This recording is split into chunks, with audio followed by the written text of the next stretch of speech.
There we go. Okay, so if you'll go ahead and introduce yourself and then tell us a little bit about your company. Sure. My name's Kris Nordholz, and I'm the CEO of Full Media. Full Media is a web design and internet marketing company. We're located here in Gainesville, Georgia, have an office in Chattanooga, Tennessee, and are looking to open a third office in Greenville, South Carolina later this year. We really feel like ultimately what we're trying to do is we want to help organizations, regardless of their size or industry. We work with all different types of organizations. We want to help organizations grow through a more effective use of the internet. Now, when did you start the business, Kris? We started almost 4 years ago. April the 1st of 2012 will be our 4-year anniversary. So April Fool's Day, when the economy's starting to tank, 2008, you get the crazy idea. There's no better time than today to start a business. Yeah, little did we know when we first started, it was on the very front end of the downturn in 2008. And looking back, in some ways, I think it was the worst possible time to start a business, obviously. But in more ways, I think it was probably the best possible time. And 4 years later, you just told me that you've hired your 20th full-time employee? That's right. There were 4 of us initially, and we just have hired number 20, and we feel like we positioned ourselves to continue growing, we hope. Now, what is that position? Where do you see yourselves versus, let's say, classically, if you go back 15, 18 years ago, the start of the web, it was the 12-year-old kid messing around on a computer that was sort of the low-end yet sophisticated, geekish kind of guy. Right.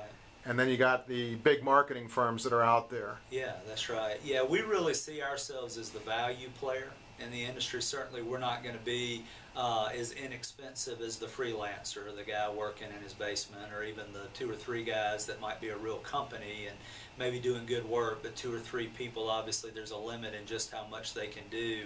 And then on the other end of the spectrum are agencies maybe like ours that are providing more expertise and more service. But traditionally those companies were more interested in working with big companies, the Coca-Colas and Home Depots of the world. And so our target audience is that mid-tier business that's been around providing good products and good services for a long time, but has not yet figured out how to take advantage of everything the internet has to offer. And so those are the people we're trying to help. Now, you hired, a couple of years ago, you hired one of our graduates here from the Bernal Women's College.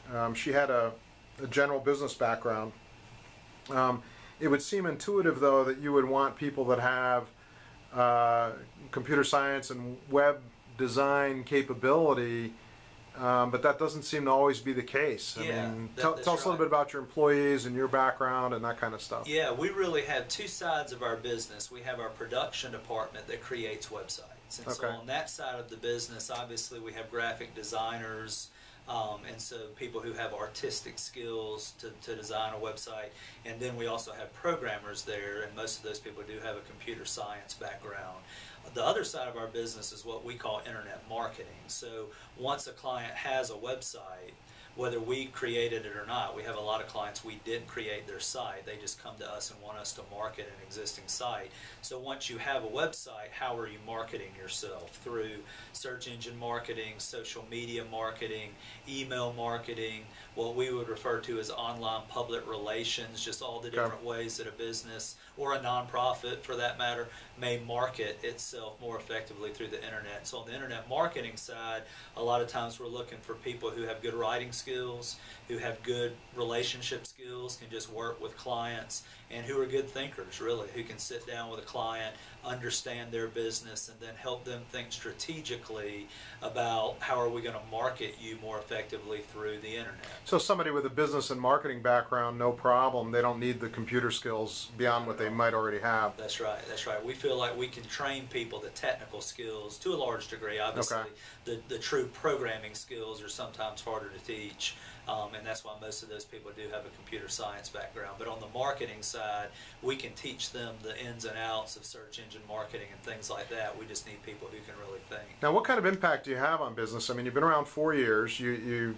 just hired your 20th employee. I mean, clearly you must be doing some good things, but what about some metrics? Are people seeing a 65% increase in traffic and numbers? I mean, give us a feel for the success that clients of yours have. Yeah, that's a good question, and it really depends. I mean, it depends on the industry. We have some people who are selling product online. They're just trying to sell more of whatever widget they manufacture or distribute.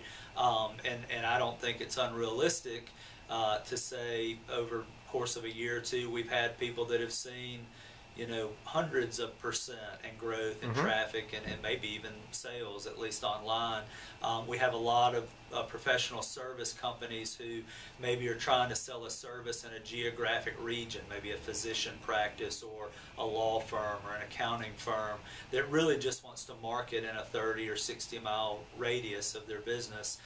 In those cases, a lot of times the ticket price of that service is a little bit higher, and so we don't necessarily need to sell 1,000 new clients a day. In a lot of cases, if we can get them 3 good clients a year, it's a huge home run for them. And so when we think about those metrics, it really depends on the business. What's that business trying to accomplish? And I guess my last major question, and it relates to the fact that you've got to stay up on your skills. You have to constantly keep repositioning your firm.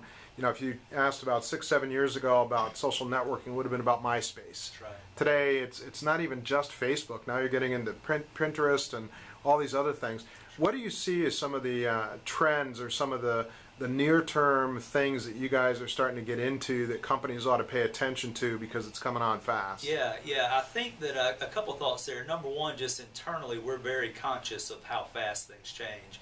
And so we spend a lot of time and energy on just our own internal knowledge sharing and innovation, just always challenging ourselves to look for that new social networking environment or that new technology that may be coming along, and then thinking not just about how cool this is, but thinking about how our clients specifically can utilize that to help them grow their business. And so we have something we call Full Media University. Okay. To a large degree, it is internal, where we're just constantly doing lunch and learns and blogs, and sometimes it's just sending out an email to the team saying, hey, I just found this new cool thing that we did for this client, see if some of your clients can benefit from this. It doesn't always have to be formal knowledge sharing. A lot of times it's informal, and then trying to share that with our clients as well, and always educating our clients on things that they should be aware of. In terms of specific, you mentioned Pinterest. That's obviously one that in the last couple months people have been real interested in. I think what we're seeing is that it just becomes more and more fragmented. Different people, all of us have gotten used to looking for information or shopping or communicating in a way we're comfortable with. And so I don't see there ever being a case again where a Super Bowl ad can reach the bulk of the people. Maybe a Super Bowl ad can, but when we work with clients, we want them to think about how should they be leveraging search engines, Facebook, Twitter, LinkedIn, YouTube, as well as 1 million blogs and forums that may just be pertinent to their industry. Yep. And so I think we have to constantly, all of us, and we talk to our clients about this, fight that urge to think that there's a magic bullet. If I find the right social media platform, I'll never have to think about marketing again, because it changes so quickly. You have to continue to evolve. Yeah. Well, very good. Well, thank you. Thank you.